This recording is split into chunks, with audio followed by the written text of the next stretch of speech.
नमस्कार, मैं हूं करमवीर और आप देख रहे हैं फॉलो अप। नए भारत में बुलेट ट्रेन, उड़ने वाली बस, पानी पर उतरने वाला जहाज, लव जिहाद, हिंदू मुसलमान जैसे मुद्दों पर गोदी में मीडिया से लेकर सरकार तक खूब गला साफ करती है। लेकिन शिक्षा का नाम आते ही सब गांधी जी के 3 मंदिरों का अनुसरण करने लगते हैं। हाँ, कैमरा जीवी माने जाने वाले पीएम मोदी साल में एक बार देश भर के बच्चों को चकाचक मंच, कान में वायरलेस ईयरफोन और कई कैमरों के बीच परीक्षा पर चर्चा रूपी घुट्टी जरूर पिलाते हैं। और अखबारों चैनलों पर स्कूल चलो अभियान, पढ़ेंगी बेटियां बढ़ेंगी बेटियां का करोड़ रुपए वाला विज्ञापन जारी होता है। कुछ मिलता जुलता हाल राज्यों का भी है, जहां विभाग के मंत्री जी और आला हाकिम अपने अपने चहेतों के ट्रांसफर पोस्टिंग की लिस्ट बनाने और काटने में ही मस्त रहते हैं। दिल्ली छोड़कर देश का शायद ही कोई राज्य हो जहां का शिक्षा मंत्री या विभाग के अफसर नियमित तौर पर स्कूलों का पुरसा हाल लेने निकलते हों। शिक्षा का सारा दारोमदार जिले स्तर के अधिकारियों पर छोड़कर सब मगन है। आप सोच रहे होंगे कि मैं कोई कथा वाच रहा हूँ कि खबर। भाई, अब विश्वगुरु बनने का दौर चल रहा है, तो मैंने सोचा कि मैं भी इस पुनीत कार में अपना एक नन्हा सा गिलहरी योगदान कर दूँ। वैसे भी आजकल देश में हरि अनंत हरि कथा अनंता की बयार बह रही है। हर चीज़ की कथा बाची जा रही है, कहीं बुलेट ट्रेन की, कहीं वंदे भारत, कहीं मणिपुर जल रहा है, कहीं उत्तराखंड में हिंदू मुसलमान हो रहा है। बिना 2021 के जातीय जनगणना के उत्तराखंड में ऐसे ऐसे विद्वान बैठे हैं कि जिनके पास ये आंकड़ा है कि वहाँ पर मुसलमानों की आबादी बढ़ गई है। इसीलिए मैंने सोचा कि आज का जो हमारा फॉलो अप का मुद्दा है उसकी शुरुआत कथामय ढंग से की जाए। अब आते हैं मुद्दे पर। जिक्र अगर बुनियादी शिक्षा यानी कि प्राथमिक और माध्यमिक की करें तो यहाँ पढ़ाई लिखाई, स्कूलों की दशा सुधारने, शिक्षकों की नियुक्ति और बच्चों को स्कूल तक लाने के बजाय मिड डे मील घोटाला, सरकारी टीचरों के ट्रांसफर पोस्टिंग, सरकारी स्कूलों में किताब कापी से लेकर ड्रेस की सप्लाई के टेंडर में सरकार और अफसरों की दिलचस्पी ज़्यादा रहती है। ऐसे में प्राइवेट स्कूलों की महंगी फीस, बिना जुगाड़ तंत्र के एडमिशन में दिक्कत और कमीशन के चक्कर में महंगी किताब कापियाँ हर ग्रामीण और कस्बों शहरों का आम आदमी वहन नहीं कर सकता।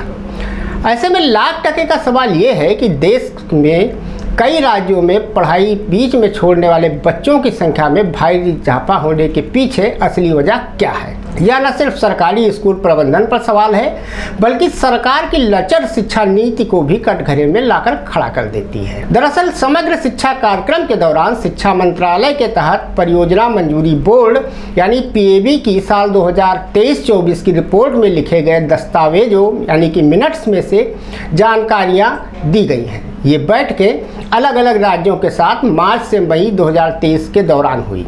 सरकार नई राष्ट्रीय शिक्षा नीति में लक्षित साल 2030 तक स्कूली शिक्षा के स्तर पर 100% सकल नामांकन दर हासिल करना चाहती है और बच्चों को बीच में पढ़ाई छोड़ने को इसमें सबसे बड़ा बाधा मानती है। दस्तावेजों के अनुसार ड्रॉप आउट करने वालों की राष्ट्रीय दर 12.6% है, जो पिछली बार की गणना से ज़्यादा है। इसमें भी 7 राज्य प्रमुख हैं, जैसे बिहार, आंध्र प्रदेश, असम, गुजरात, कर्नाटक, मेघालय, पंजाब में ड्रॉप आउट करने वालों की संख्या ज़्यादा है।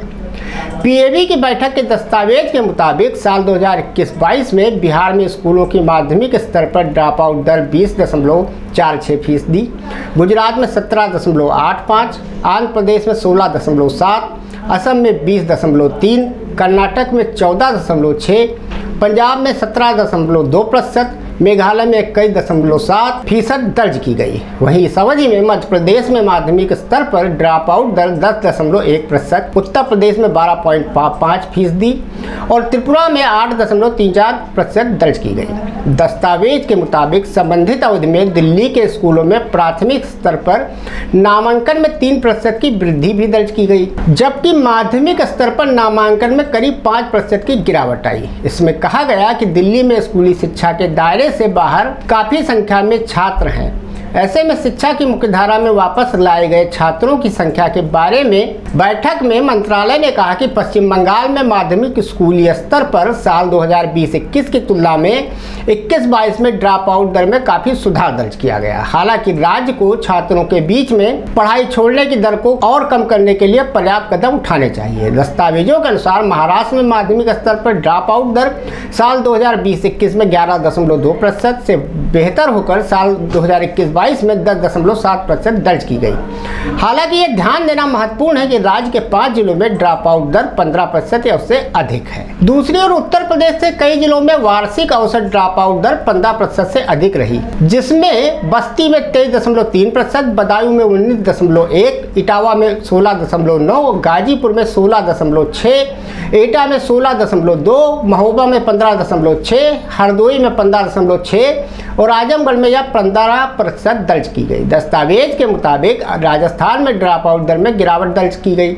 हालांकि अनुसूचित जनजाति से संबंधित ड्रॉप आउट दर 9% और मुस्लिम बच्चों में 18% माध्यमिक स्कूली स्तर पर ये अभी भी ज्यादा है। संयुक्त राष्ट्र बाल कोष के पिछले साल के एक सर्वेक्षण में लड़कियों के बीच में स्कूल छोड़ने के कारणों में कहा गया था कि 33% लड़कियों की पढ़ाई घरेलू काम करने के कारण छूट गई। इसके अनुसार कई जगहों पर यह भी पाया गया कि बच्चों में स्कूल छोड़ने के बाद परिजनों के साथ मजदूरी या लोगों के घरों में सफाई करने का काम शुरू कर दिया। ड्रॉप आउट बच्चों की राज्य विशिष्ट संख्या बताती है कि शिक्षा के प्राथमिक स्तर पर लक्षद्वीप में सबसे कम 26 छात्रों ने पढ़ाई छोड़ दी, जिसके मुकाबले सबसे ज़्यादा 7,33,692 छात्रों ने पश्चिम बंगाल में पढ़ाई छोड़ दी। इसके बाद उत्तर प्रदेश में 51,408 ने पढ़ाई छोड़ दी। कम से कम 7 राज्यों के मामले में ड्रॉप आउट छात्रों की संख्या 50,000 से ज़्यादा है। प्राथमिक स्तर पर पढ़ाई छोड़ने वाले बच्चों के अलावा बड़ी संख्या में बच्चे उच्च प्राथमिक कक्षाओं में भी पढ़ाई छोड़ देते हैं। कुछ राज्यों में प्राथमिक कक्षाओं की तुलना में ऐसे छात्रों की संख्या बहुत ज़्यादा है। लक्षद्वीप में उच्च प्राथमिक कक्षाओं में सबसे कम 64 ड्रॉप आउट बच्चे हैं। हालांकि उच्च प्राथमिक कक्षाओं में मध्य प्रदेश में सबसे ज़्यादा 3,76,206 बच्चे ड्रॉप आउट हैं। दूसरी ओर कम से कम 8 राज्यों ने बताया कि 2020-21 और 21-22 के बीच शिक्षा के इस स्तर पर कोई भी छात्र ड्रॉप आउट नहीं हुआ। मध्य प्रदेश के बाद बिहार 3,23,289 छात्र, उत्तर प्रदेश 3,22,617 छात्र, राजस्थान में 1,81,757, असम में 1,71,921, उड़ीसा में 1,56,407 छात्र आदि हैं। प्राथमिक कक्षाओं में कुल 24,50,633 ड्रॉप आउट छात्रों के अलावा ये आगे देखा गया है कि उच्च प्राथमिक कक्षाओं में कुल 22,50,364 छात्र ड्रॉप आउट हुए, जिसके परिणाम स्वरूप कुल 47,997 छात्र यानी कि 4.7 मिलियन 2020-21 की तुलना में 2021-22 में प्रारंभिक कक्षाओं में ड्रॉप आउट हो गए। कुल 47,997 ड्रॉप आउट बच्चे 1.45% यानी कि 37,58,106 की अखिल भारतीय ड्रॉप आउट दर के आधार पर गणना की तुलना में काफ़ी ज़्यादा है। अब सवाल ये उठता है कि आखिर इतनी बड़ी संख्या में बच्चे अपनी पढ़ाई छोड़ने के लिए क्यों मजबूर हैं? तो जवाब निकल कर आता है कि शिक्षा महंगी होती जा रही है। निजी स्कूलों में बच्चों को पढ़ाना बहुत मुश्किल है। कुछ परिवार कलेजा मजबूत कर बच्चों को निजी स्कूलों में दाखिला दिला भी देते हैं, तो विवश होकर बीच में ही उन्हें बच्चों की पढ़ाई रुकवा देनी पड़ती है। छात्रों के फेल होने, शरारत या फीस जमा नहीं होने पर कार्रवाई के चलते बच्चों को स्कूल छोड़ने पर भी विवश होना पड़ता है।